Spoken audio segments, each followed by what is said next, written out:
the mixed final of the 2014 World Ultimate Club Championship. Sky Magazine's live coverage. I'm Liam Rosen here with Brian Jones.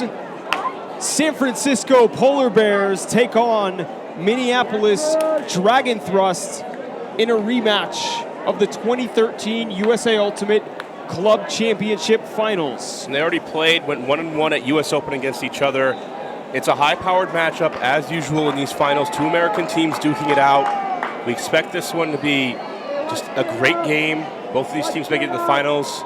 Polar Bears taking care of business in the semifinals, having to overcome Team Fisher-Price to make it through. Dragon Thrust a little bit of an easier time over the Ghosts. Pull coming in for the Bears, a very nice pull.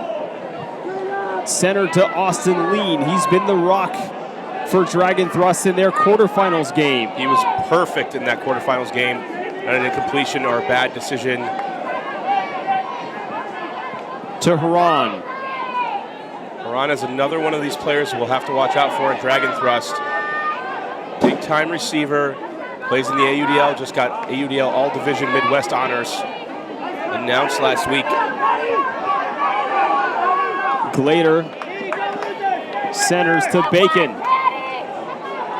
Far side to Hupp, who sends it deep for Hran. So Hran gets the best of that matchup. Captain Greg Marliov unable to catch up. Marliov is a matchup that Dragon Thrust really likes. In that instance, they expect Hran to get the job done. Leading pass, easy score. There's no defensive pressure on that Huck. Talking to Dragon Thrust coach Jake Henderson before the game, he really likes some of these individual matchups. He mentioned Hran on Marliov. He said he thinks Hran had Marliov's number in every single statistical category and was looking forward to watching that matchup go to work. It already has in this first point. So we see the replay. Hupp, the deep shot up the sideline to James Hran. Both of these offenses are expected to be efficient. We'll see the Polar Bears probably mix it up with a little bit of zone and junk defense to slow things down.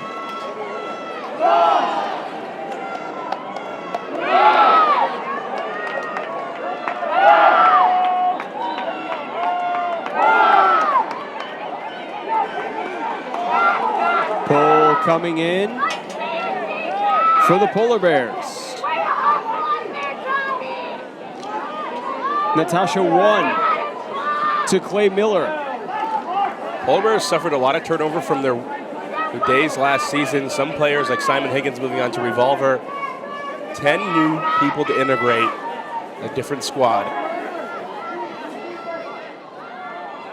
This line currently a line of all returners as Kevin Cox puts the disc deep. It's hanging. Dragon Thrust with the clear height advantage.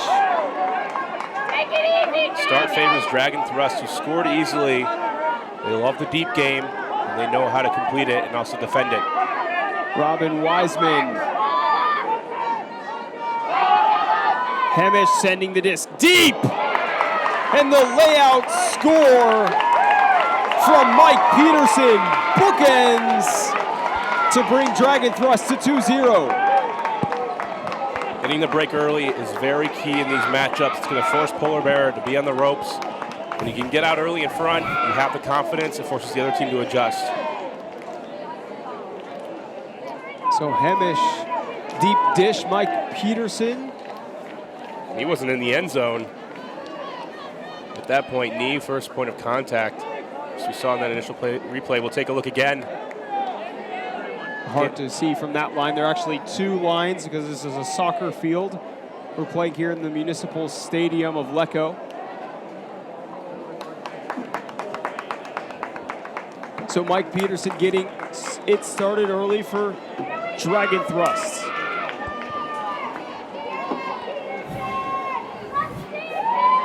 Take a look at the stands. Getting full. We have this game and the Open Final later today. Be sure to hit us up on Twitter. I'm Brian Jones here with Liam Rosen. You can find me at no_look_scuba and Sky_Liam Rosen Love to hear your shout-outs, your questions. I know it's 8 a.m. now on the East Coast. Everybody should be up. The West Coast probably going to sleep. I think about 3 hours before they see Revolver and Sockeye face off in the open division. Center to Miller. Offensive line goes to work, and it's a drop immediately from Duckin. Clay Miller visibly frustrated. And that's not a good sign for the Polar Bears. You haven't gotten in the board. Dragon Thrust should look to punish them for these mistakes early on. Dragon Thrust across the field. Shirley to Klink. Klink into the end zone. String Schoenrock. He was out during their quarterfinal with a dislocated shoulder. Looking fine so far in this game. Dragon Thrust up 3-0. They're taking it to him. Dragon Thrust. It's when teams are evenly matched, sometimes it's just about, did you get a good start? Were you executing and firing on all cylinders? Dragon Thrust has a bit of an easier time coming through. They get the 3-0 lead. Looks like it'll be a timeout on the field, and we'll be right back.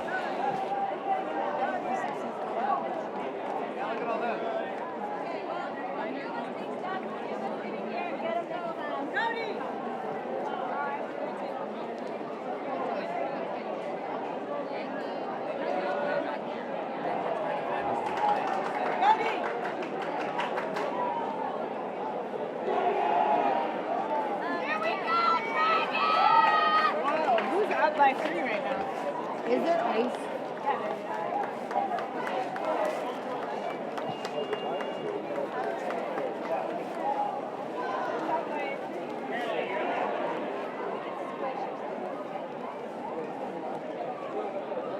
Good work, Dragon! Keep it up, Dragon! Violation. Go!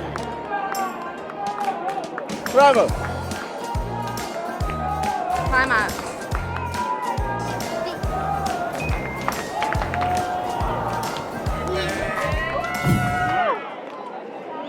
You have long pants on, that could be considered smart too.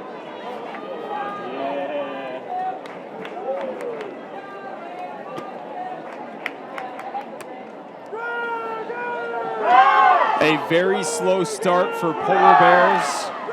Couple of easy mistakes, and Dragon Thrust is capitalizing so far. I hope Dragon Thrust keeps coming with exactly what they've been bringing. You have a 3-0 lead. This is a chance to go for broke. 4-0, 5-0. Keep the confidence and the momentum on your side.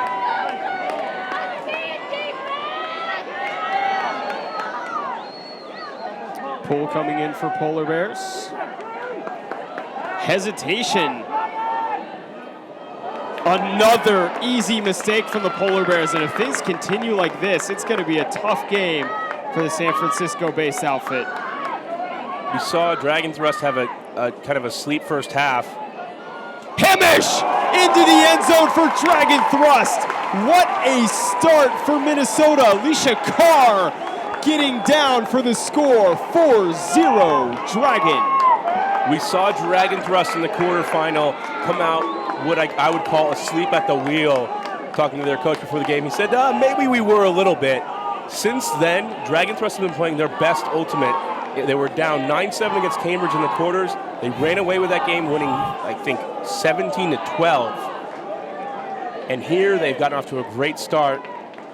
Just the Polar Bears, nothing is going their way. They don't have any confidence. Brian, you saw it early with the pull reception from Miri Chang. First she lets it go to her feet, and then she looks up Marliov. Alicia Carr getting into the end zone. Dragon Thrust rolling early, 4-0. We've seen teams, when they get up to a lead, to try to do something different. Not a good point. Dragon Thrust, you're putting the pressure on. Polar Bears needs to settle down, get a few passes under their belt, go to your reset scheme. Get it in the hands of your best players, let them move the disc around for a while, and gain some confidence. So pull goes off. Polar Bears offensive line has not been confident thus far. Miller to Cox. And the wind shouldn't be affecting this game. Another drop from the Polar Bears. Dragon thrust into the end zone. Too easy, and Polar Bears look defeated before they have even started. They need to get a fresh set of legs out there. Clay Miller has stayed on for these points. He's running back. It's time for a new line. Polar Bears rely a lot on their core of veteran players, some of whom founded this team back in 2010. They've had large roster turnover this year, in a World's year. Many of their players left for, some of their male players left for Revolver. Eli Kearns, who didn't play with Polar Bears last year, Simon Higgins. And we see in that dump, it's a turnover because Miller is trying to do too much already. It's a situation where you want most dump schemes to wait to activate in that movement until you're being looked at. Miller's already going up the line and he's open on the backside, and so automatically the throw goes to the backside. Miller's going up the line. There's confusion, miscommunications. And if they don't score, it's just already. You can't win a game in the first 5 points, but it feels like you can lose one very fast. This has been one of the fastest starts we've seen all tournament for any team. Dragon thrust, the pull to Natasha 1. Robot. Daniel Naruo. Easy turnover, and it's the veterans making the mistakes for Polar Bears. One throw, one turnover. This is a meltdown. When you're this bad, you need to go. In this situation, it's frantic. The only thing the Polar Bears can do, though, is avoid throwing into a short field. Put it deep, get it back on defense, bring the energy, and we need to see a significantly different line after this. It just doesn't matter. Fresh legs and fresh just mindset. Jake McKean into the end zone. Dragon thrust up 6-0 in a game that has only been on for 11 and a half minutes. I'm going to reference Lou Burris here and talk about one of his articles. You need to get away if you're Clay Miller right now. You need to listen to some music. You need to get your mind checked out of this game so you can restart mentally. It's 6-0. This is a game to 17, and while all my instincts are going to say that Dragon thrust would take another meltdown to really lose it, you never know in these situations. It's built at a point at a time. That's what the Polar Bears need to do. At the same time, it hasn't only been Miller. He's had two of his throws dropped or some throws overthrown to him. Miller gets a lot of pressure as being the main handler for Polar Bears. Still, though, an uncharacteristic drop for him. He's got such fast hands. Plays a lot of Ultimate in the offseason, along with some of these other Polar Bears players. AJ Shankar in the famed Oakland Ultimate League. 12 minutes in, and it's 6-0.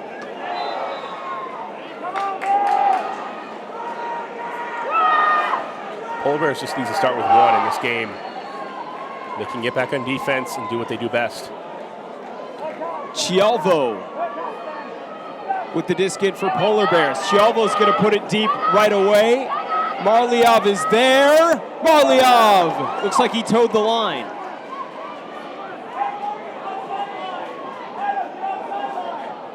Marliov fits it through to Sam Adamson. And it's the first score that can give you a mental edge.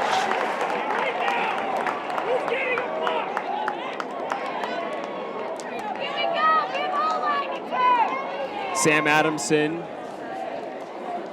originally from Oregon, went to college in Pennsylvania, now though Bay Area based, was a big contributor this year for the San Francisco Dogfish of Major League Ultimate. This is his first year on Polar Bears. He's one of the converts from Groove, another mixed team in the area. Some players that played on some of the other mixed teams went to Polar Bears this year in the hopes of being able to go to Worlds, playing in the final, a big benefit. But if they don't clean their offense up here, the final is not going to last very long. Now you get in a situation where you can play defense again. And it's going to be a tough road regardless, but it's still 1 point at a time. These comebacks just don't, you can't just magically snap your fingers and be back in this game. There's no 5-point shot. And so it starts with doing things, little things right, and just focusing on that and getting back to Ultimate and not worrying about what happened. Austin leans, sends it deep for James Hron. Hron has won that matchup so far, not yet in the end zone.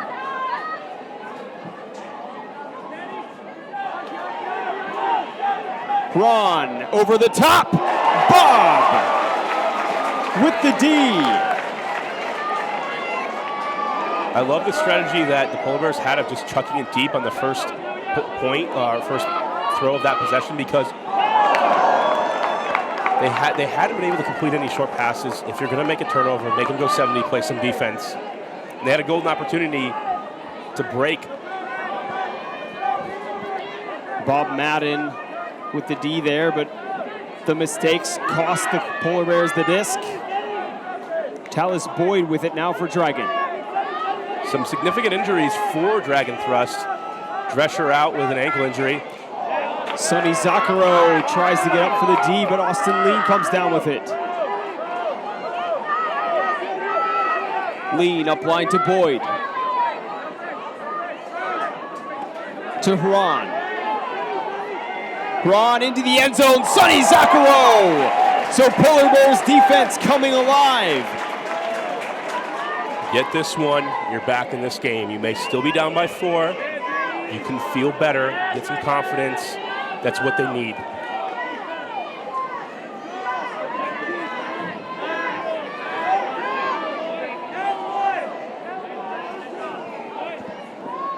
Disc up to the line for Adam Rady. And it's sent deep. Zaccaro's looking for Bob Madden. Bob times the jump. Dragon Thrust comes down with it. There's going to be a foul called. The boos come from the crowd. It's a hospital pass situation. Tough to call a foul. I would guess this would be contested because there's so much contact in that pileup. Telling who initiated contact in that situation. Let's take a look at the replay. And I think the defender is calling, or the receiver's calling it strip call. Hron had it in his hand. I don't believe that should have been a foul call. Tough situation, but Polar Bears will keep the disc.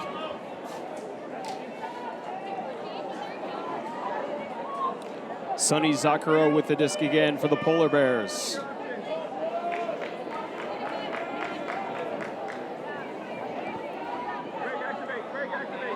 Into Bob Madden. Madden finds Lin Huang. Lin back to Zaccaro. Chong. Zaccaro again. And it's Adam Rady into the end zone. The easy score on this possession for the Polar Bears. Something out of an NFL playbook, the back shoulder throw. The defender is in good position to defend. If it comes across to where the receiver is leading to, just has to turn around and catch the disc.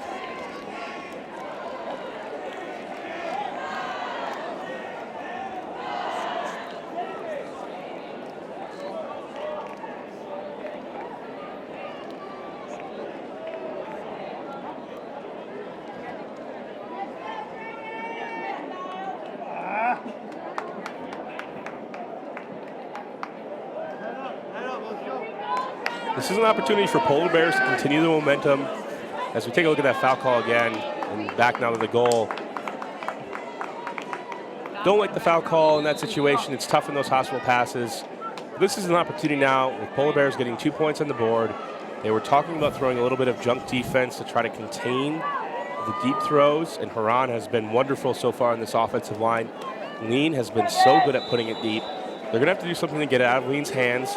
They've gotten a couple of turnovers. They should have confidence now, and they can work 1 point at a time. Dragon Thrust fields the pole. Side stack, and they're going to isolate, but you can see a lot of poaching in the middle of the field already. They're still able to get it off. And still you can see that there's a lot of poaching playing off the men in the middle of the area, so it's going to force Dragon Thrust to swing it around. Erica Bacon to Dave Klink. Federico Chialvo almost gets the poach D. Great awareness to switch off in those situations. And Hamish collides with Sam Adamson. Adamson trying to come in very fast, and just during the pivot, a little bit of contact. And it's a turf disc for Dragon Thrust, so Polar Bears could go for 3 in a row. The great thing for the Polar Bears is that these points have not been incredibly taxing. They've been very quick, so they shouldn't be tired to try to get back into this game if they can score here. Adamson. Kielvo.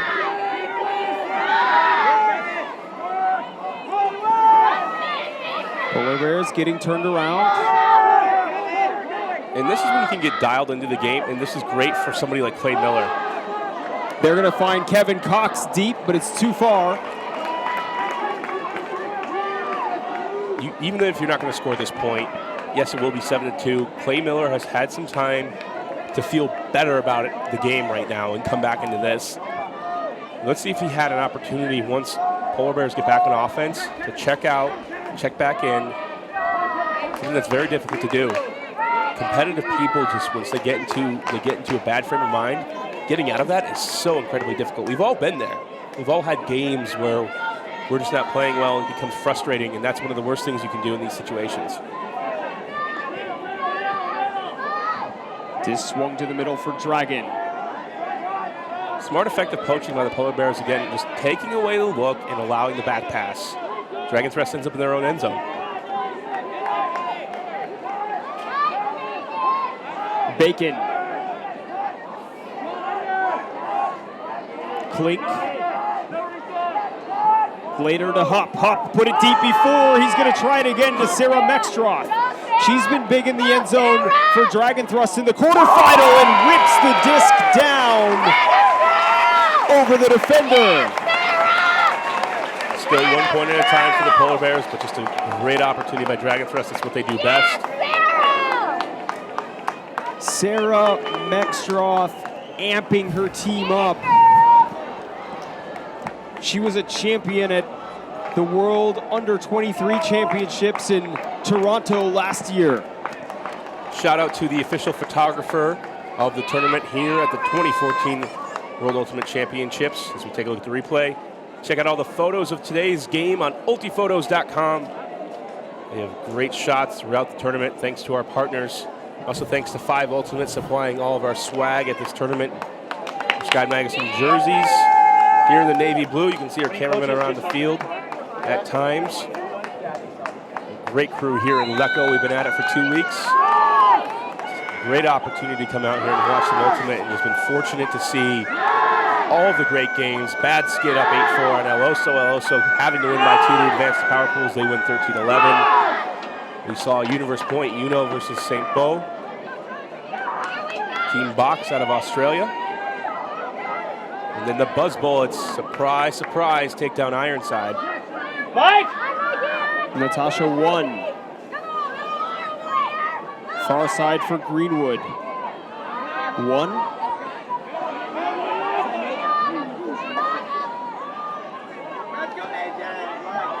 Polar Bears working it down. AJ Shankar with it. Shankar puts it deep. That disc is going to float out right into space. The crowd urging for the bid. I thought that was a beautiful throw. Starting to pick up in the stadium downfield. We've had swirling winds through our numerous times here at the stadium. It was relatively calm to start out the day. It will impact and be a little bit different on different corners of the end zones. Mike Peterson puts the disc in for Dragon. There's going to be a call, though, right away.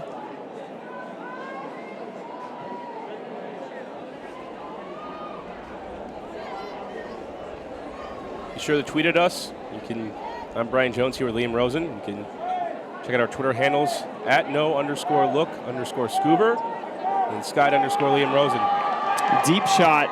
It's going to be low. It's run down by Wiseman. Can't make a play. There's a foul called between Miller and Pat Niles. Miller and Niles argue it out. We do have game advisors here in the yellow polos, but they cannot actively rule on the situation. Boy, I'm not sure about that foul. There was contact. Normally that's a lot in this game, and calling over Byron Hicks. And so Lindo Kudo on the other sideline. Clay just had position, completely had boxed Niles out. And Hicks what he can do here is he can tell you what the rule is. As we take a look again. Looks like there may have been a small shove off before the play, though. That to me, there's a difference between and what Niles is calling there is feeling the hands on the back, and this is where if you can talk to your teammates about what happened. Clay didn't actively push; he braced himself because Niles was coming back into him, and he's incensed. He wants the disc. It's still trying to hang on in this game. It's going to be a contested foul.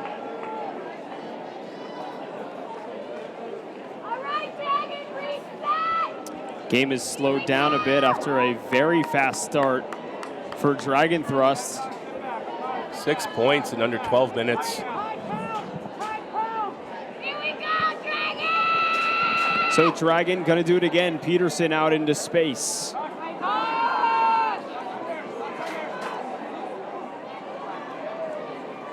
Carr to Oakley. Oakley, nice grab from Niles with the Clay Miller matchup. Eric Olson back to Peterson.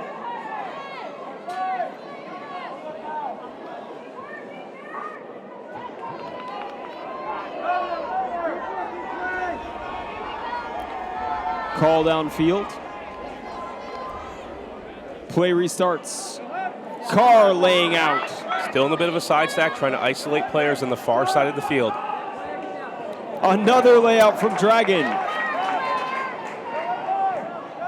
Claire Oakley, high release into the end zone. David Shirley comes down with it.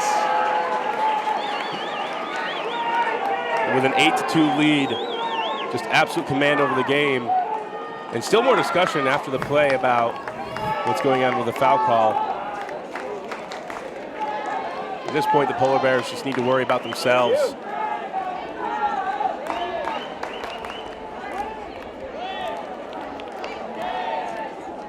Take a look at the replay again. 2 layouts, and a high release. Look at it again. Alicia Carr has gotten low for the layout twice for her team. Part of the reason why Dragon Thrust is rolling so far. This is a team with a lot of chemistry, Brian. There are 7 couples on this team who are dating each other. And they've written a post on their blog about that. It doesn't seem to affect how they play. In fact, they think it enhances it. Chemistry can be oh so important, and there's an automatic level of trust in those situations, which we saw in the last game. Andy Loveseth, Maddie Sang talk about what trust means. The Polar Bears need a little bit of that themselves, and more so of confidence.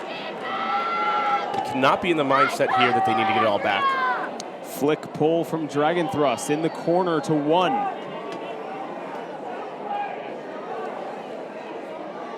Finds Kevin Cox. Out to Clay Miller. Miller to 1.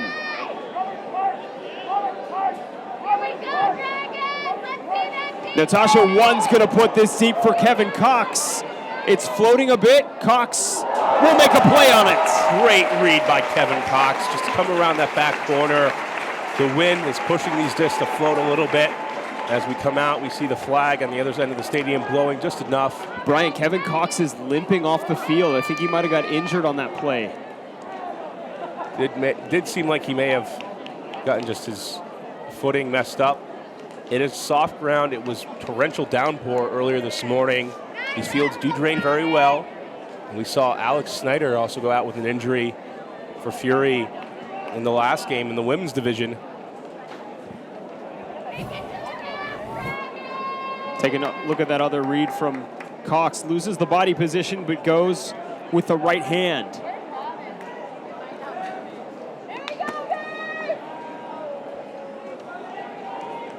This would be a great point for a timeout for the Polar Bears.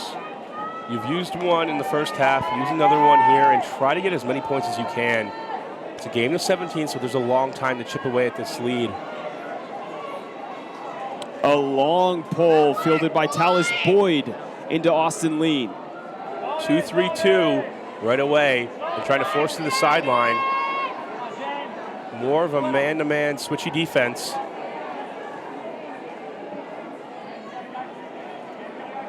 When the Polar Bears won in the semifinals of the U.S. Open, this is what Dragon Thrust said they were not prepared for, was zone off of timeouts and zone in general.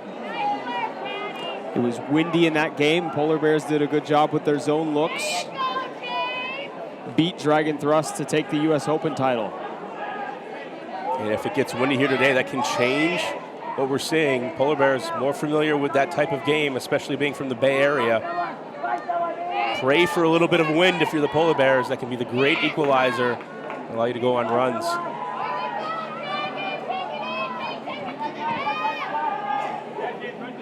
Boyd to Patty King. Back to Tallis Boyd. A scuba over the top of the stack to Hran. Martha Harris. Back to Boyd. Boyd into the end zone easily for Dragon Thrust. And since the 6-0 start, it's been 3-3. It may be too late for for Polar Bears to come back in this game. We'll have to see in the second half if they can make some major adjustments. It's a pity that it's just gotten off to that slow start here.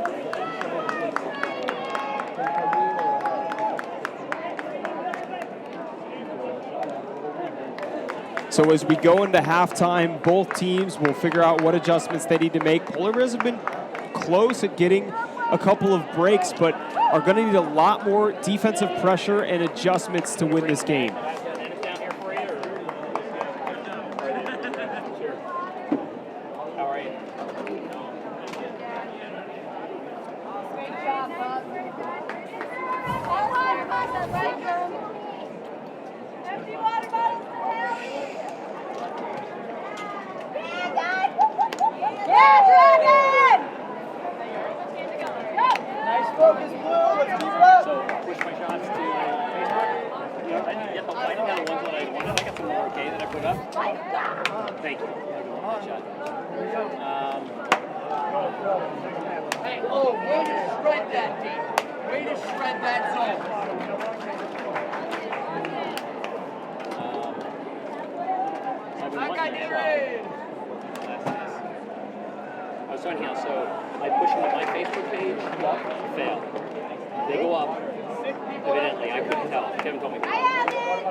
Skyd Magazine. Skyd Magazine!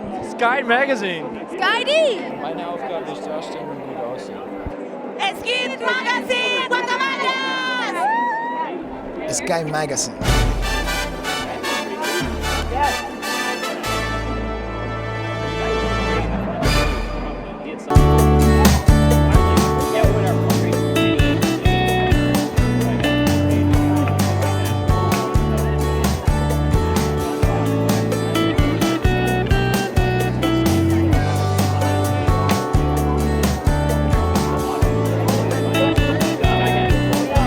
Kind of like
did my quick edits, which was very fast, just a very little crop or whatever.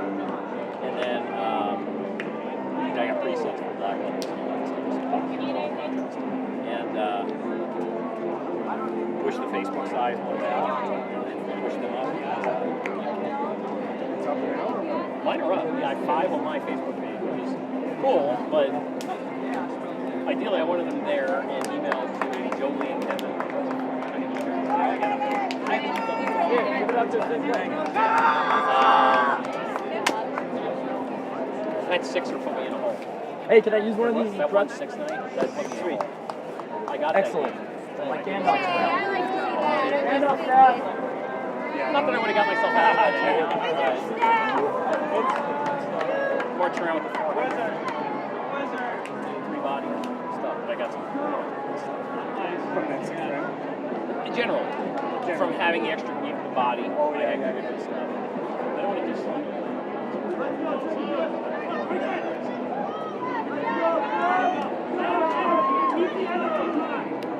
Welcome back to second half action. We're going to tune in to the Dragon Thrust huddle. They're up 9-3 currently on the Polar Bears. Let's see what they have to say. Being smart. Okay? We can always go for it on that D-line. Okay? I like that look. Handlers, we're familiar with this. They like to back us, push us upfield. We still need to stay home into our positions. Okay?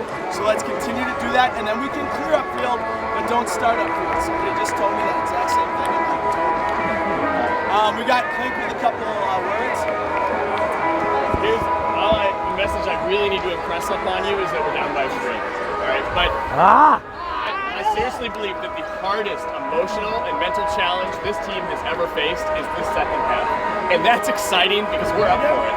But we have to get up for it. We have to get energized. You have to feel it from your toes to the tips of your fingers. All right? And let me tell you something. They played some pretty good O mix in there in that first half. All right? And we got to hand it to them. They've done some good stuff. But they've put that same O-line out there 7 times in a row. And we put a different D-line out there every single time. They're going to start breaking down. The gates are going to come open. You've got to believe it. You've got to fire it up.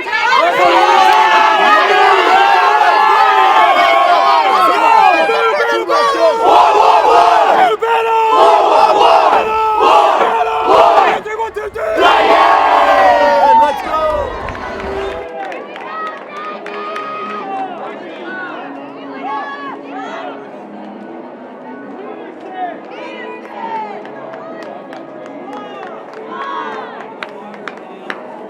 Have it in it to rise up to that challenge. All right, this half, we are going to fight. We're going to get everything that we have to this game. Put it on the field. All right, pick your teammates up. Show them what you got. Let's go. Everybody. We take it. This half. Let's go, Bears. We put in the work. Let's pick up our paycheck. Let's go. 1, 2, 3.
Coming in out of halftime, Dragon Thrust maintaining their 6-point lead that they jumped off to in record time. Just 11 and a half minutes to score 6 points.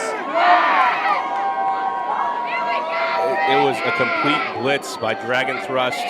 The Polar Bears have to come in the second half and not worry about what the score is. It's out of their control. It's already been done. Play your best game that you can play and just play with energy and confidence. Paulson, it's sent deep to Eric Greenwood. So some fast offense for Polar Bears. Greenwood, I believe former member of Revolver, coming over to play in the mixed division. Also former Oregon Ego. If you watch some of their highlight videos, there's a video of him absolutely getting up on someone who is at least a foot taller of him. Greenwood, not sure if you can tell on the screen, is probably about 5'6" or 5'7". Incredibly fast. Very easy Polar Bear score. All of a sudden, come out with a break, make it 9-5. There's an opportunity. Dragon Thrust is an experienced team and would be shocked to see them melt down in this situation. But you never know what can happen. Talked to longtime player Jeff Trosvig. He said the last 3 years, he thinks they've been the best team at the Mixed National Championship each time. They've only just become champions this year and finally went their way. Talking about that, Matty Sang talks about how lucky Fury was to get all of the breaks to win those 7 straight championships. And you have to be good and you have to be talented, but when things can go your way, there's those level of uncontrollables. Deep shot from Dragon Thrust, right into space. That is perfect for Pat Niles. James Ron makes the save. Polar Bears are still hanging their head, but James Ron, I thought that was surely going to be a turnover. The big man showing some speed. We'll watch here on the replay. Pat Niles flips it up. Wynn takes it, but Ron runs it down and jumps off for the catch. I swear every time I see Ron run, I'm just watching Trey Katzenbach back in the field. He does look very similar to Katzenbach. Played yesterday in our Masters final with Boneyard. Yeah, younger Trey. Trey has just been, I don't even know how old Trey is now. He probably still has it where he can play in the open division. So Dragon Thrust's not willing to allow Polar Bears the break there. Maintains the 6-point lead. And still for the Polar Bears, it's about running what you do best. Hoping that maybe some wind comes in and provides you those opportunities.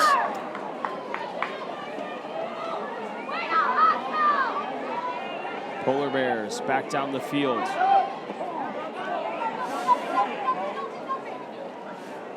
Is it a call?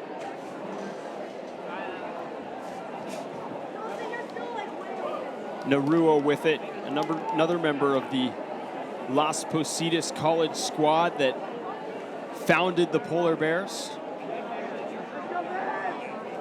It's a junior college in the East Bay near San Francisco. Greenwood puts it deep to Dulcie Dawkin. Dawkin makes the catch. So the offense is returned back to the Polar Bears level after the quick mistakes. Great pass, Greenwood. That throw was beautiful.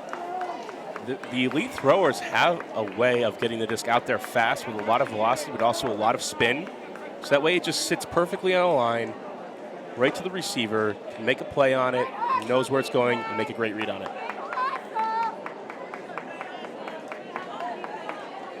Polar Bears were founded in 2010. This is a mixed team with a storied history. They were actually just a group of friends, Brian, from Las Positas College, as I mentioned earlier, which in and of itself is a story. One of the only junior colleges to remain competitive on the open ultimate scene. Frequently had girls playing for them. Natasha won, who is still a star handler for the Polar Bears. Lisa Pitt-Caifley, who we saw earlier in the women's final, started out playing with Las Positas on the open squad. And in 2010, the first year of their forming, they won the mixed division. Their players attribute that to team chemistry, as that's put deep right away for Hupp. Kevin Cox is going to make a play on it, but Hupp comes down with it and takes the timeout.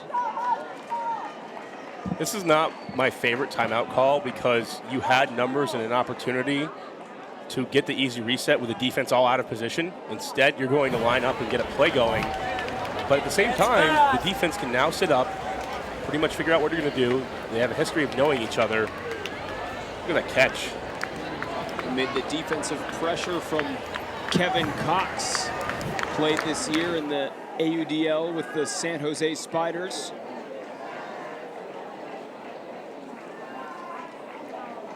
This is our coverage here in Lecco, Italy of the 2014 World Ultimate Club Championships with the timeout on the field. We'll be right back ourselves.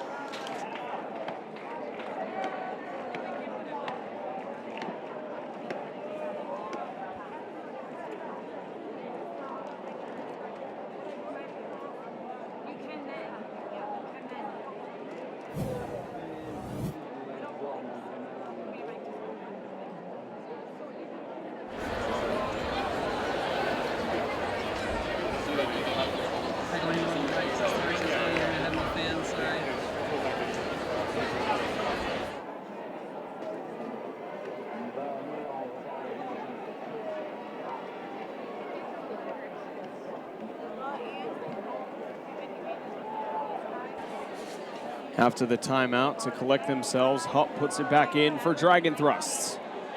Hupp! Anchi Su with the D. And that's precisely why I don't like the timeout call in the end zone after the big catch. You had the numbers, you had the opportunity. Instead, the defense was able to line up. Kevin Cox finding Marliav under. Marliav into Su.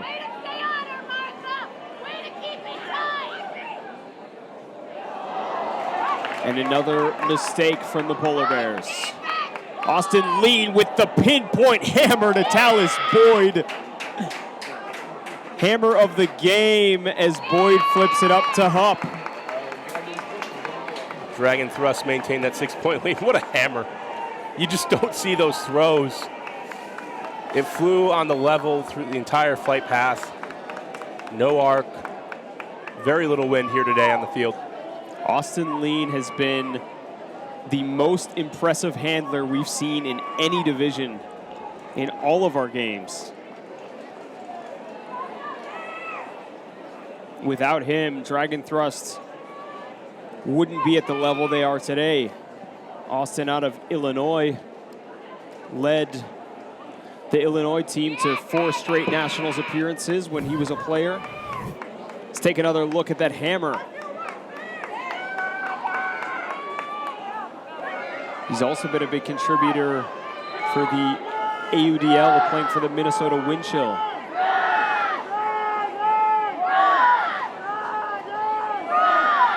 They've talked about what makes the difference between the elite throwers and the average throwers, and it's velocity, the ability to throw the disc with a lot more speed. Just have that control and get the spin on it. Clay Miller centers to Scott Roeder.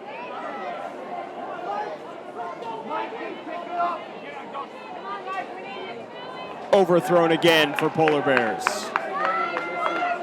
Sloppy mistakes.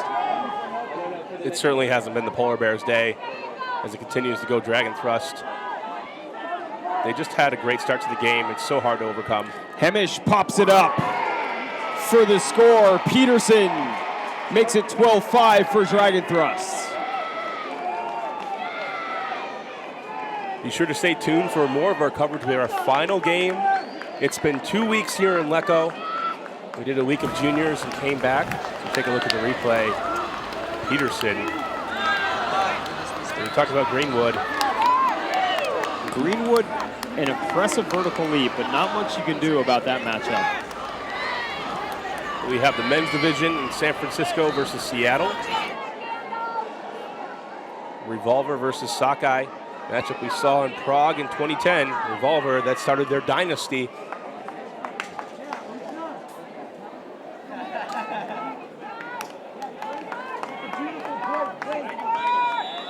Thanks for tuning in here today on Sky. All the teams seem to be here, and stands seem to be filled up. Beautiful mountains surrounding the area. One of the things that's going to come out of this tournament is a discussion. It's already been posted on Ulti World about the need for observers at these tournaments. We have game advisors, and a lot of U.S. teams are going to come out of this saying we still want observers. They need to continue to get new teams to the U.S. Open year after year to play with them. Into Miller. Liam, where do you stand on that spirit of the game and observer idea? I think that game advisors are a welcome change. I don't think anyone can argue that game advisors are better than the status quo, but we've seen, Brian, just too many games unobserved that frequently get out of hand. When they don't, it's great. The players maintain self-officiation, which is one of the things that I value about this game, but sometimes it's nice just to have a second opinion. And I really like the fact that the advisors are able to rule and provide their opinion on up and down and in and out calls, which are something that I don't think competitive players have any business tracking when they're trying to focus on playing the game. We've seen a couple of fouls that we didn't think were before, but got some pictures afterwards, specifically in the Japanese Ironside game. But we've also seen fouls that needed to be overturned. Looks like there's going to be a call before the score from AJ Shankar. Specifically in the LO, in Badski game, I think we saw the most egregious foul call on a hammer where the receiver had no play on the disc. And it can be left to an interpretation, but that's what you get is two countries. There's not enough events to really iron out those differences. We see in the club division, before we get to the championships, they're able to play without observers. But even then. Another violation. And the reason why it works in the club division in the U.S. is because they've all played together for so many years. The names don't change. We don't come in year after year. We don't see too much turnover. Sometimes we do for significant teams. But they're upcoming college stars. They played together. The Next Gen Tour has helped enforce spirit of the game. And we had a chance to talk to Nob, the president of WIFDIF, and he said spirit of the game is alive and well in the U.S., and that wasn't the case 10 to 15 years ago. Miller into the end zone for AJ Shankar.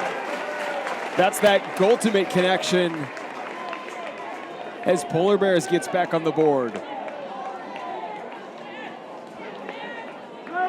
6-point lead for Dragon Thrust. They'll need to score 5 before we see 11 from the Polar Bears. At this point, trading out is the likely occurrence unless the Polar Bears can find a big spark. See on the sideline there, Jay Drescher for Dragon Thrust with the hurt ankle. He's one of the injured players for Dragon Thrust. Tommy Bomberg is hurt with a pulled quad. String Schoenrock had a dislocated shoulder, but is playing in this game. And Jeff Trosvig, a big loss for Dragon Thrust. He was MVP of the mixed final last year. Sprained his ankle and broke part of his leg at tryouts earlier this year. He's been out for them all season.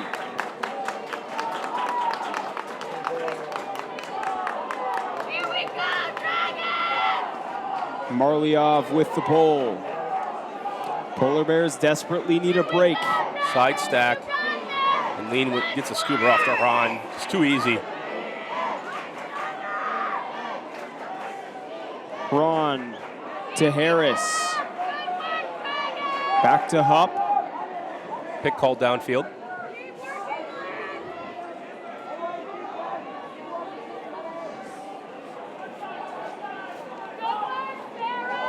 Play restarts. Austin Lean sends it deep for James Ron. There will likely be a foul call. It's so tough as a defender when that happens because in this case, Ron had the position and he's going to get it uncontested. It's a good call. It's so tough as a defender because you were playing great type defense and Huron just saying, okay, they're figuring out where they actually need to tap the disc in. At the same time, with Ron's track record, you knew he was going to catch up to that disc. With his speed and without the contact, I think that was a sure goal. Yeah, this defender has to call, and very spirited play. Uncontested foul. He's the one running into Ron there. Ron has the steps. Marliev on the mark. Ron gets him with the scuba fake. And Ron, the blade, into the end zone for Hupp. Dragon thrusts 13-6. 4 points away from a world title. And we see Sockeye enter the stadium. They'll get prepared for their game against Revolver. Some more tidbits from Multi-World, saying that last time Sockeye took down Revolver, a meaningful game, was 15-13 in 2008, the regional final. We had a chance to, back in the early days, me and you, Liam, hanging out Northwest Regionals in 2011, early days of Skyd. I had my phone doing commentary. We did 2 games at once, Furious versus Rhino in the semifinals of Northwest Regionals, and Revolver versus Sockeye. Sockeye with a 14-11 lead, and gave it up. Bo Kittredge rallying Revolver, throwing a couple of hucks.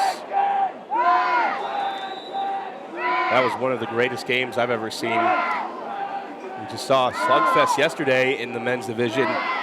Bravo versus Revolver. Revolver coming out in top 16-14. And talking to Bo Kittredge after the game, he said it was like 2 people just punching each other in the face repeatedly. That is a typical line from Bo. Bo is actually a Skyd Magazine columnist. If you go to skydmagazine.com, you can check out his Bo Knows blog, which he writes for us twice a month. Thanks for the tweet by Sludge Ultimate. Taking a look at some pictures between Trey and Haran. And Haran must be a long-lost brother. Ronsenbach, that's what we're going to start calling him. As the heads-up D from Pat Niles gives Dragon Thrust the disc again. Hemish. Clay Miller rips it down. Hemish a bit too optimistic. Play doesn't stop. Difference in the rules from the Whiff-Diff is the travel call. If there's no throw, play continues with a check. Clay Miller's going to air it out deep. Eric Greenwood brings it down. He's been a bright spot for the Polar Bears thus far. And Miller to Greenwood again, making it look easy. Polar Bears hold on offense. I think if we put Nikki Spiva next to Ron, if I'm looking at this picture on Twitter, we can go a transformation all the way from Katzenbach to Ron Spiva.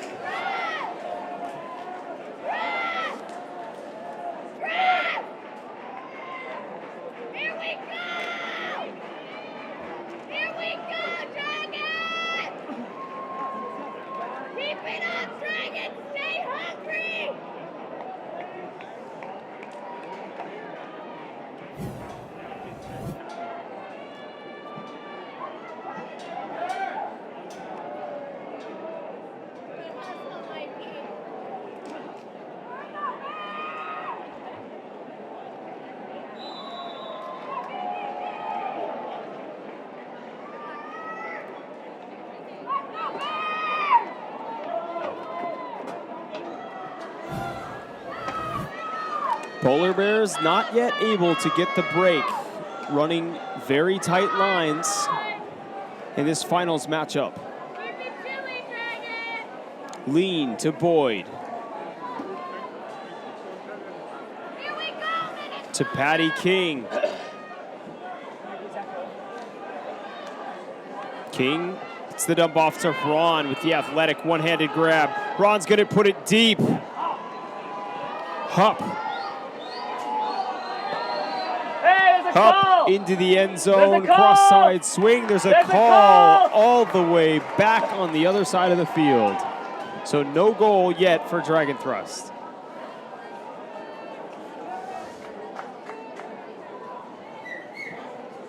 It can be hard to hear in the stadium with the fans cheering. Players were unaware that play had even stopped.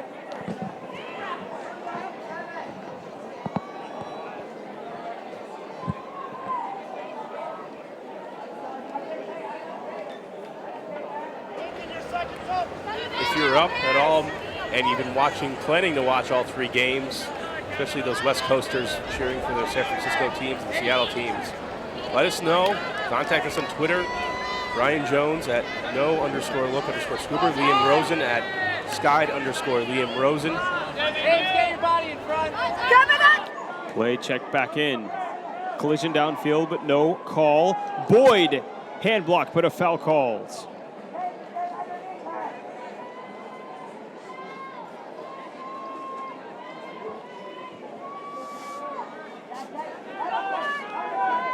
Bacon to Boyd. To Lean. Hetler is going to put it up for Ron. Star receiver of the game for Dragon Thrust. Does it again. They like that matchup across the board. They said that Ron was going to be better. He's proven that throughout this game. Ron is going to be getting married the weekend after the tournament finishes, and wouldn't that be nice to go into your wedding with a gold medal hanging around your neck? He's going to be getting married to a teammate, Anna Hetler, number 13. So best of luck, James, on the upcoming marriage.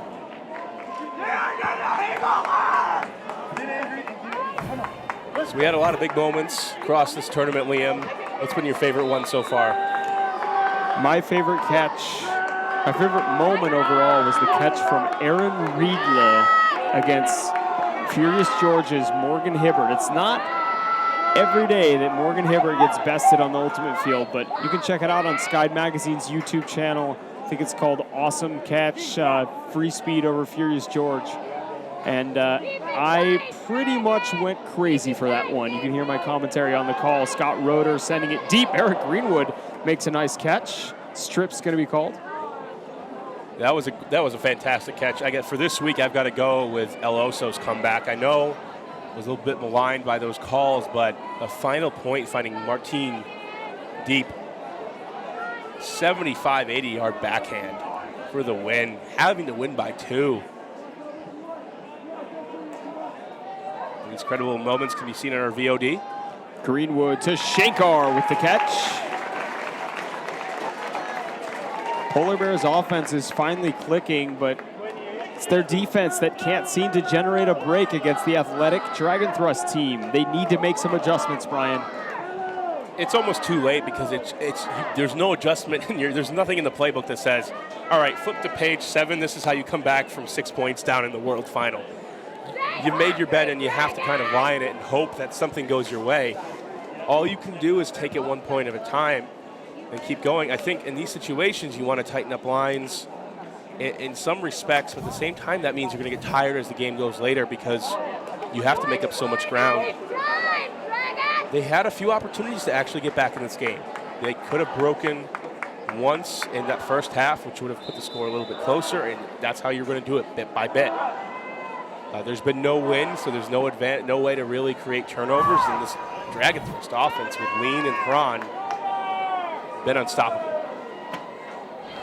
One of the great things about sports, anything can happen. Any team can come out and have a bad day, a good day. I think Dragon just happened to catch Polar Bears on a bad day.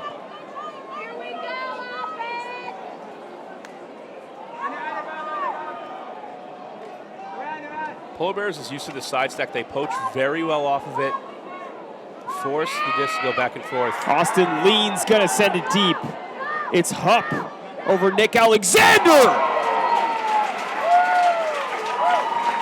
Jordan Hupp elevating for the grab. Jordan Hupp out of the University of Chicago, playing with Dragon Thrust for Worlds only. And after this, he's going to move back to Chicago, so he won't actually be continuing on for the series. So it's going to be a big loss for them, as his deep receiving ability has been an asset again getting up for the score.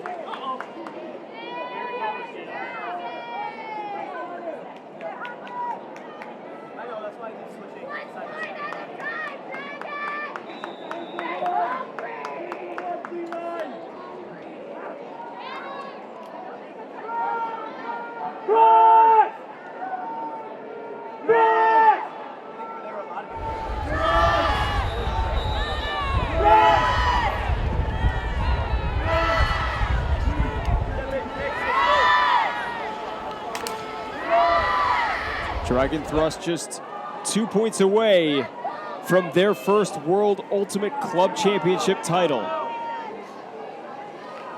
Be a great accomplishment for the city of Minneapolis. Not since that was actually Chicago, excuse me. Back in the old days, early days of club. Minneapolis has sometimes had Sub-Zero, but right now the Dragon Thrust team, one of the best players in mixed. Kevin Cox into Sue. Sue's gonna put it deep. Too far for Eric Greenwood, so another turnover for Sue. She has had a bit too many mistakes in the few points she's played so far in this game. Looking back, more highlights on this tournament week we've had here in Lecco. We've seen great work by our crew, putting out highlights at the end of each game. We got a chance to do the Women's Masters Final, and thanks to Women in Ultimate paying attention to our efforts here. Got to be a part of supporting Women in Ultimate. Bobbled catch. Polar Bears goes the other way, and another turnover. Pat Niles has been so good at just getting the run through D off the swing pass. A careless pass from Scott Roeder.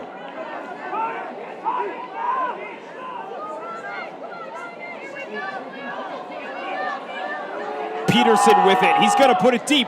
Robin Wiseman is there, but it floats too far.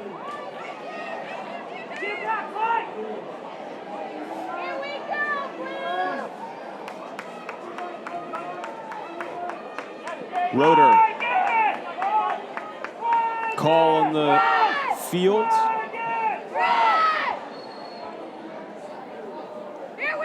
I think Roeder was saying that the mark was too far away to stall him. Come on, defense, keep it tight. Keep it tight, defense. Take it back. Take it back. Roeder high release to 1. To Kevin Cox. Cox sees Greenwood going deep. Greenwood, the speedster. That disc sits a bit too far. And Pat Niles for a second D of the point. Brian, there is no 1 star for Dragon Thrusts. They are all killing it, especially on defense. It's easy to play when you in this situation. You're up 15-8. You play with energy and confidence. Polar Bears are certainly still frustrated. And here's the storyline that's going to come after Worlds. The Polar Bears are going to have revenge on their mind and just want to come out and play a better game, because we both know that Polar Bears have beaten this team. Beat them 13-10, the U.S. Open. If they had a better start, it's a completely different game. Robin Wiseman's gonna rip it deep. Right out into space. There's a travel called on the throw.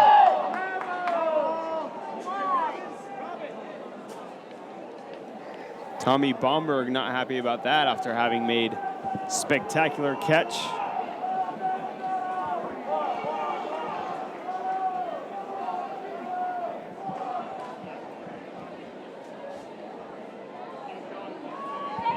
Wiseman, the pickup. The only player not normally on Dragon Thrust roster. She plays with Heist out of Madison. They've added her on for more strength with their women. We've had quite the international crew here ourselves for this being Worlds. Some of our, a lot of us are Americans based in Skye, but we've had the Czech Republic. Deep shot for Peterson, goes up with the right hand. 1 point away, but our crew made up of the Czech Republic, the UK, Australia, a Canadian from Australia. They flew around the world just to deliver this product. We're glad that you're tuning in. Next up after this game, as we take a look, Peterson. Seems like it's a different player that just blows up for Dragon Thrust on every point. That's how you know you have a deep team, when you don't have to rely on just a few stars.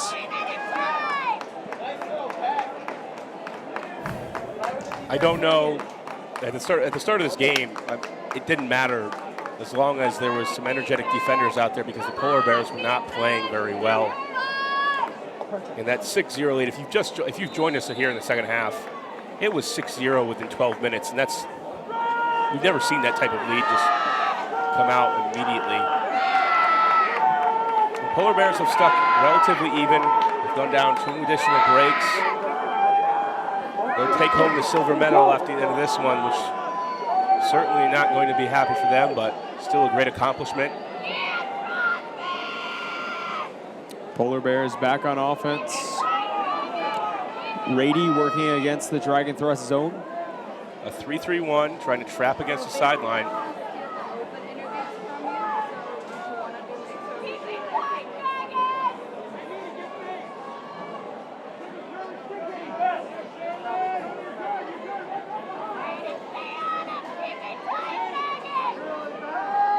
Rady crossfield pass. Polar Bears like to play zone a lot themselves. They look pretty comfortable. Marliev into Gormley, misreads it. Just has not been the Polar Bears' day. Story of the game, that pass. Jeff Trosvig, why not? But a layout on the other hand from Polar Bears. Dragon Thrust calling for the timeout. Marliev laying out big to catch that D. Jeff Trosvig, who threw that goal, has been out most of the season with an ankle injury. Figured, why not? I'll be on the point. Try to throw the game winner. Fortunately, Marliev had other plans.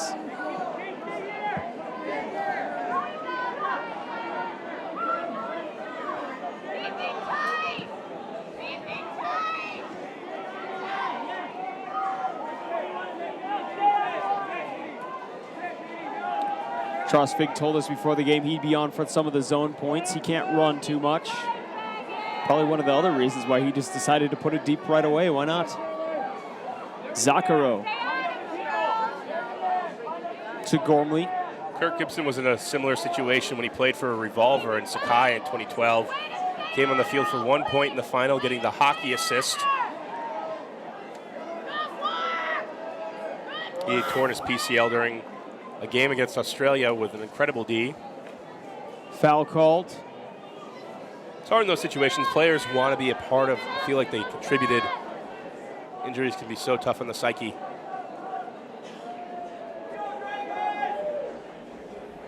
It takes a very smart player to let an injury rest and not try to play through it. I think I'm guilty of that. Gormley. Needs the bailout, the inside break to Zaccaro. No one's really stretching the field for the Polar Bears. Schlag. Keep it tight, Dragons! Keep it tight! Foul called. Kate Schlag's brother will be playing in the Open final soon. Nick Schlag, one of the captains of Revolver. And a foul between Zaccaro .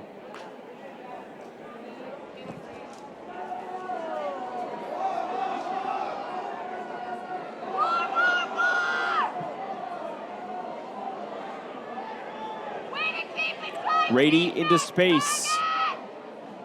Zaccaro looking into the end zone. Zaccaro finds Rady again for the catch. So Polar Bears staying alive. Still haven't been able to close that gap. And with one more score, Dragon Thrust from Minneapolis can become the world champion. Austin Lean It's that fantastic tournament.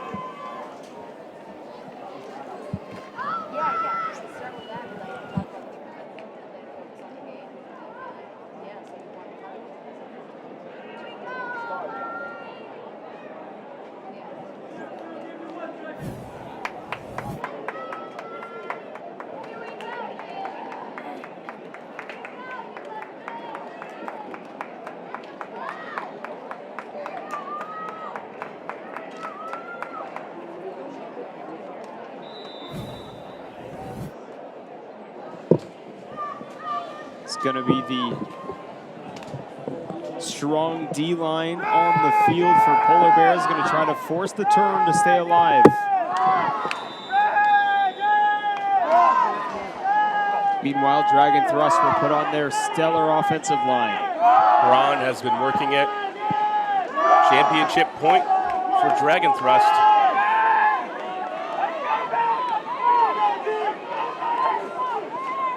Pull out of bounds. Dragon Thrust founded in 2009. Several of these players have been there from the very beginning, looking for their first World Ultimate Club Championships title. It's going to be a zone from the Polar Bears. They'll do a little bit of poaching and trying to get the disc out of Lean's hands, but that's not going to work.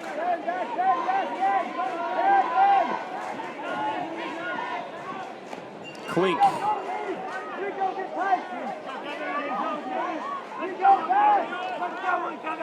To Bacon. Ron trying to stretch the field deep.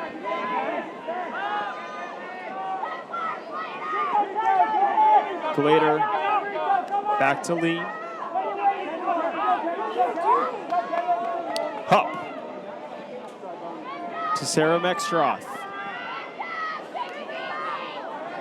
What a fake by Lean. Left his defender in the dust. Dragon Thrust staying patient. Lean right in the end zone. And as if on cue, Eric Greenwood picks it up. Ben Hubbard is stretching the field deep with a clear height mismatch on Lean.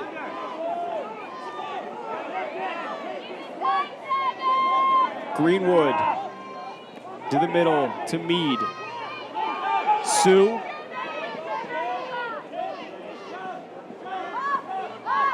Kielvo.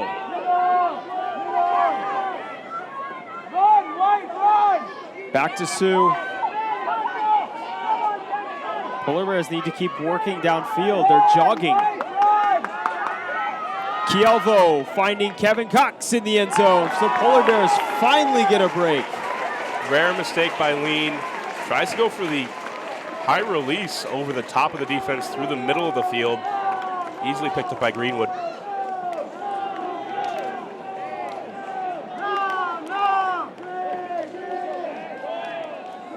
Dragon Thrust known for their clinical offense. That's where coach of the Polar Bears, Alex Crew, told us before the game.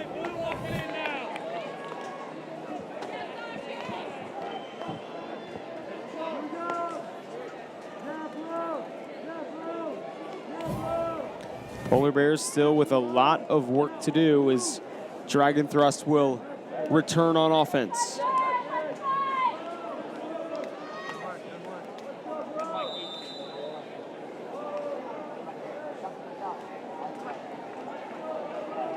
Gearing up here in an hour and a half or so for the open final between San Francisco Revolver and Seattle Sockeye.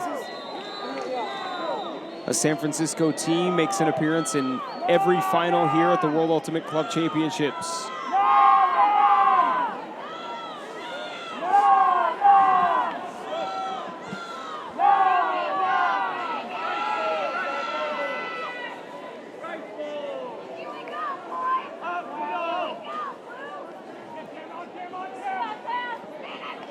Hemish.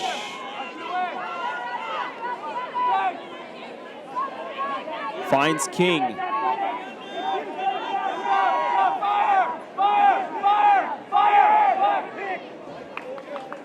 Call on the field.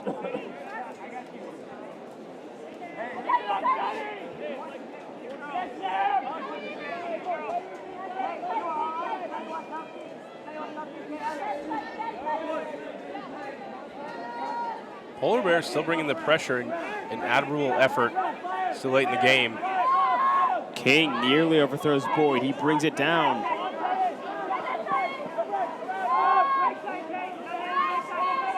Swung back to King. To Hemish. Hemish is going to send it deep. For the win! Dragon Thrust become champions of the world. They did it with a blitz. They took advantage of the mistakes by the Polar Bears early. A 6-0 lead in the beginning. Liam, there was no way for the Polar Bears to overcome it, even though they proved they could play and trade for the rest of this game.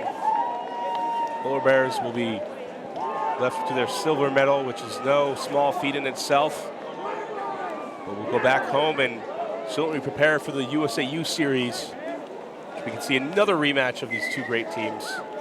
One has to wonder if this would be a different game. Well, certainly it would be a different game, but what this game would have looked like without the first 6 points, which were just a total whitewash for the Polar Bears. They looked like a high school team. No offense to high school teams.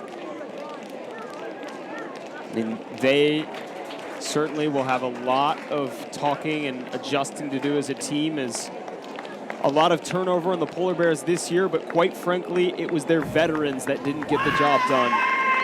Veterans with rookie mistakes in the first 6 points that led to a 6-0 lead for Dragon Thrust, from which Polar Bears were never able to recover from. We have more coverage coming up after this in about an hour and 15 minutes in the open division. Revolver versus Sockeye. James Huron, Austin Lean were wonderful for Dragon Thrust all game long.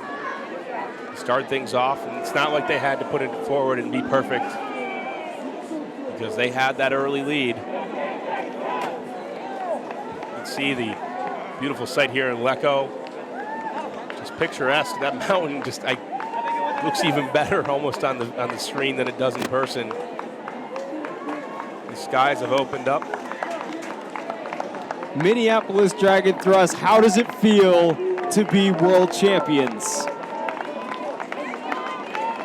For winning the USAU title. No problems, really not tested too hard. The closest score they had was 17-12 in the semis against the Ghosts.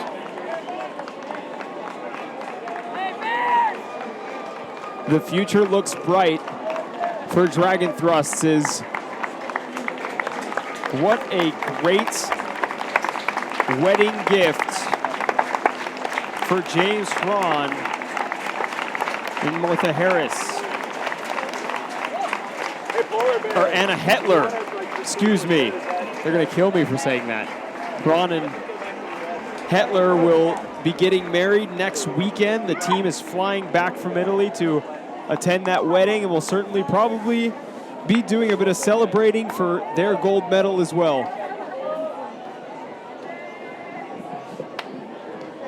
We're going to go now into video footage of the Spirit Circle between these two teams. These teams which know each other so well. Also, we'll have an interview and highlights. This has been a great game here in the mixed final.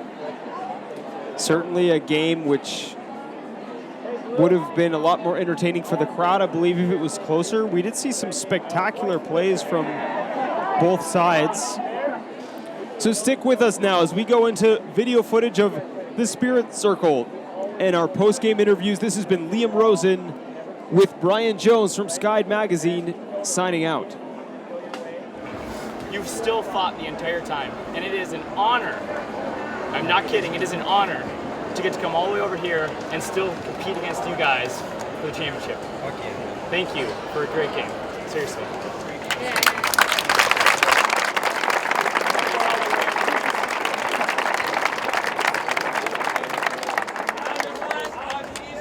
A number of Dragon Thrust players did Melissa Whitmer's Ultimate Athlete Project mostly weight training, some agility stuff, but it's specific for ultimate players. You don't have to do soccer drills or basketball lifts or anything like that. So we have for your MVP or hardest worker, one of her other programs, 12 weeks to game time, so someone can get in peak shape for nationals, I guess. It's kind of a silly prize for us to give out, but if you'd humor us and I'll get into the middle, put your heads down, close your eyes, we'll pick a player.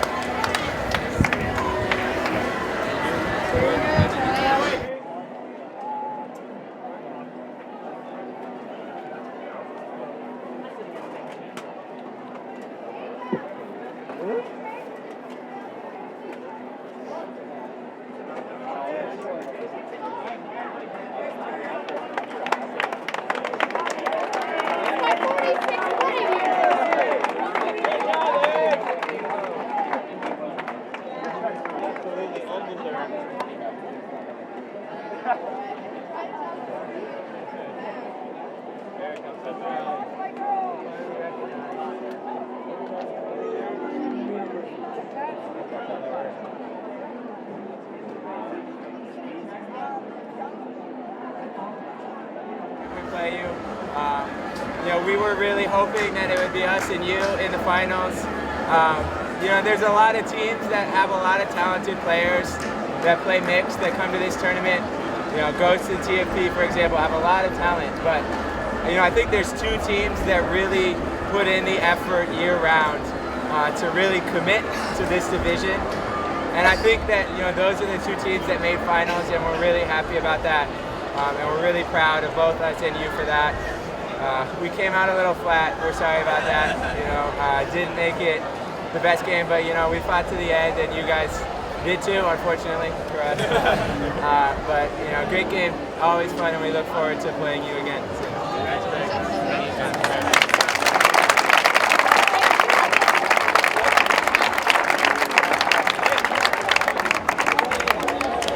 So maybe we should move with the camera.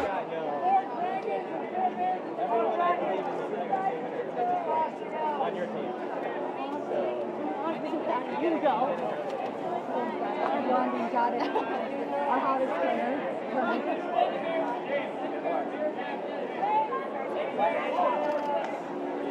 Wait, we need 2 girls, 2 guys.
Oh no.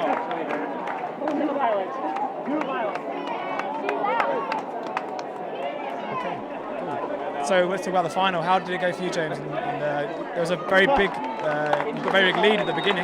How did you maintain the sort of focus to carry on and take the win? That's one thing we talk about a lot as a team is just mental focus. And one of our more experienced players, Dave Klink, gave a real good speech at halftime. And he talked about how the second half, even though we were up 4 or 5 points maybe, the second half was probably going to be the hardest half we've ever played in Ultimate. Because it's kind of in the back of everyone's minds is the fact that we know that the World Championship is within our grasp. But that's not what we can think of coming out of the final. We got to think of the point we're on and every single moment that we're playing. So that was probably our biggest challenge, and I thought he did a good job of presenting it to our team, and then our team did a good job of following through with that focus.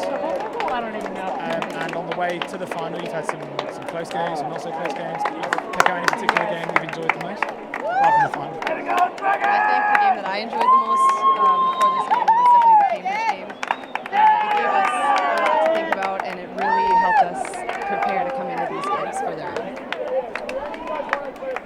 Yeah, absolutely. That team came out. I don't think we got a single turn on them the entire first half, and we were down 2 at halftime, and they just kept on pushing, and we just got a few more turns than they did in the second half. That was a great game.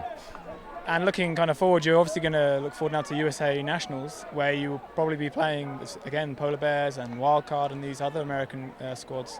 How are you going to, sort of change up your tactics or change something in your team that means that you can beat them again and defeat them in the future?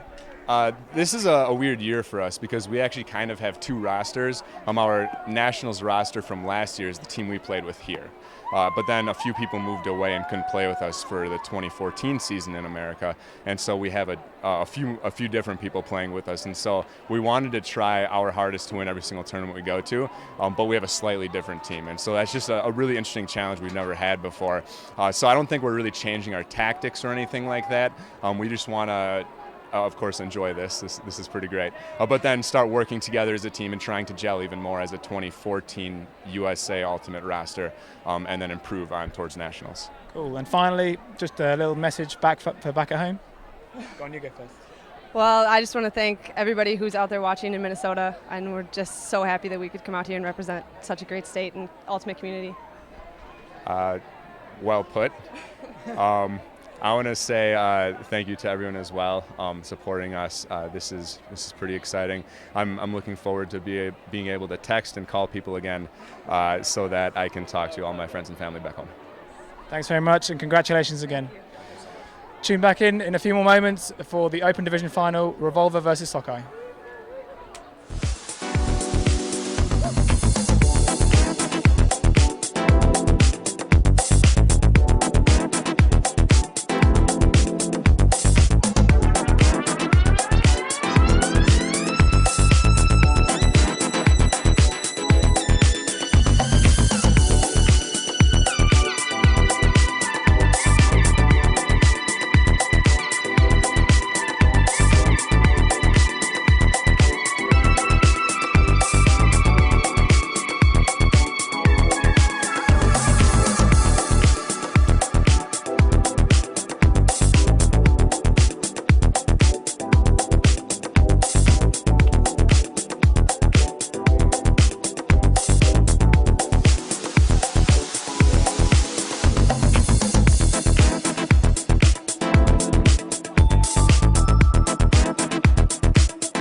Maddie gave me a Fury sweatband. Really? Maddie? How you purchased Fury? Sorry? You got one too, man. Grow a beard, put on jeans, and then you're good to go. Tony did. Tony bought it.